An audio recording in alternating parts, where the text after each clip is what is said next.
must be Julie. Yes, it's so nice to meet you. I've seen you in the magazine, but I haven't seen you in I've person. seen you in the magazine. Occasionally I hear, and I know who you are. You're Tammie. How are you, Tammie? So great to meet you. Oh, thank you. You're our new Healthy You winner. Yes. And we've been following your progress for the year and your transformation, both physically, attitudinally, and spiritually.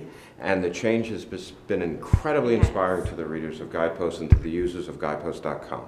So welcome to Guideposts, Julie, and welcome, Tammie. We're so excited so nice to be here. Yes. Good. In New York City. Of all places, huh?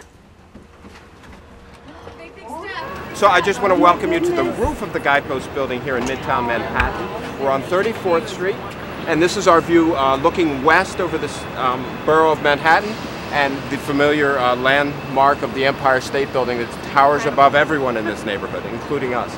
Really inspiring. It's breathtaking. It really is gorgeous. Okay, Tammie, tell me about the changes you've undergone following our new Healthy You program. Oh, so many changes. Where do I begin? I have changed physically. You know, of course, I've lost 18 pounds in the 2 months or so. But yeah, about 2 dress sizes. And Dress sizes. gone from shopping in the women's section to now I can shop in the Missy ladies section. So it's really neat to be able to do that. But what else? Change is more than just physical. I mean, that's really kind of the outward manifestation of it. And I know Julie's been helping you with almost a holistic kind of transformation. The Dream Team has just been encouraging me, you know, to think more positively. And I've done that every time I have a negative thought come into my mind. Give me an example of a negative thought. You're not worthy, you're fat, you're ugly, you know, just things that I've heard all my life growing up as a child. And so how do you counteract those negative feelings? So I think we all experience negative thoughts in our lives. I just tell myself I am worthy. You know, God created me as a beautiful person. So often people think it's all about diet, it's all about weight, and it's all about exercise. And those things are very important, but tell me about inward change. Tell me about what it takes on the inside to create those outward changes. Well, you know, I really had that belief myself. I thought that I was going to go away to fat camp and come back and my life was going to be perfect. And what I realized was the problem that, you know, my weight was just an outward manifestation of what was wrong on the inside. You know, I didn't believe in myself. You know, I thought that everybody saw me the way that I saw myself. And so when I began to change inside, then automatically those changes started developing outside. And it wasn't just physical. I mean, it wasn't just the fact that I was losing weight. It was the fact that I was stronger and I carried myself different. How did your family respond? It was, I mean, you know, I came back 4 months later and they said it was like living with a different person. A better person, I hope? A better person. And just the way that people treat you, like even simple things like the way store clerks responded to me was different because I felt different about myself.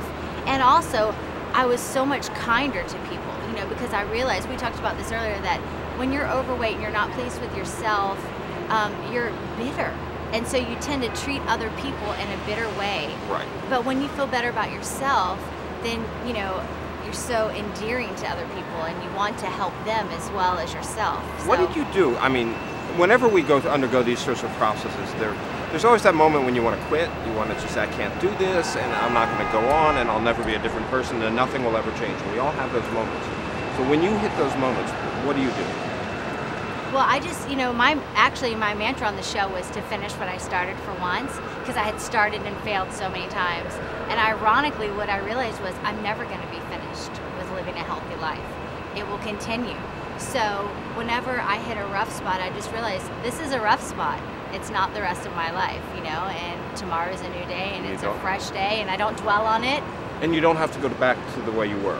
No, and just because you have a bad moment doesn't mean that you're going back to morbidly obese in my case, you know? What do you do? You know, I may have a bad day, as she said, and, you know, and I just remember, okay, it's all right, that's that behind me. I'm going to go on, start fresh, and just keep persevering. I'm not going to give up. I'm not going to quit, and just stay focused on the goal. I just envision myself being who God wants me to be, you know, physically as well as spiritually and mentally, and I just keep persevering. So I'm glad you're enjoying your New York experience. Oh, love it. It's fantastic.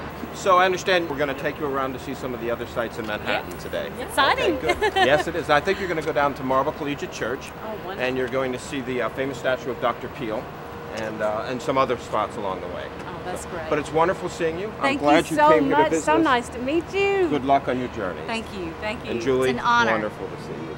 Thank you very much.